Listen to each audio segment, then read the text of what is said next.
Athena, goddess of wisdom. During the period when Cronus ruled the world, the Titans lived large, some on the land and some on the seas. The deepest oceans were the haunt of 𝗔𝒧𝒪𝒃, a Titan brimming with the need to spread his waters everywhere. His sister Thetis swam beside him, lithe, graceful, and white-haired. Not gray, she was not aged. Not silver, she was not a source of light. True white, pure as mother's milk. It was the white hair that had captured Oceanus. He took Thetis as his wife. Together they created so many sons, all strong rivers, but the great Nile of Egypt, to the famous commander of Troy, to the many that emptied into the friendly Black Sea. They swirled on eddies. They rippled with gusto. They rushed over cliffs and fell in loud, energetic sheets of the rocks below. Then Oceanus and Thetis created so many daughters, all water nymphs, some inhabiting pools and foothills, some splashing in springs, some sleeping through swamps. Each nymph was unique, one rosy, one nimble, one soft-eyed, one knowing, all charming.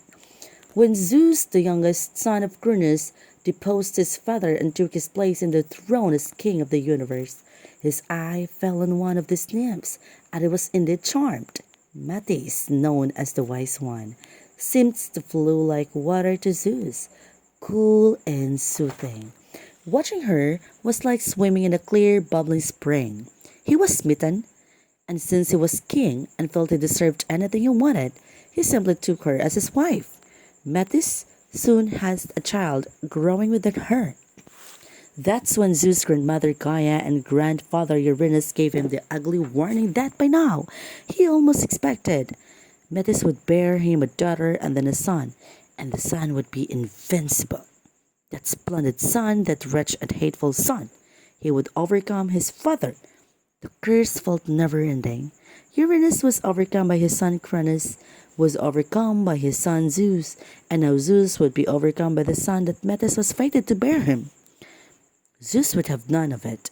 His grandfather Uranus had tried to prevent his overthrow by imprisoning his children inside their mother Gaia, a failed attempt. His father Cronus had tried to prevent his overthrow by imprisoning his children inside of him. Another failed attempt. Zeus was smarter than either of them. He opened his mouth wide and drank Metis, simply drank her, like a glass of the best sparkling water in the world. So long as she was trapped inside him, she could never make a son with her, so the prophecy was null and void.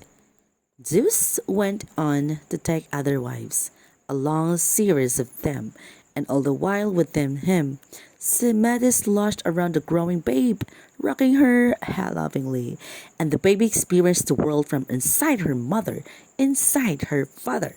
She sensed everything was either of them sensed.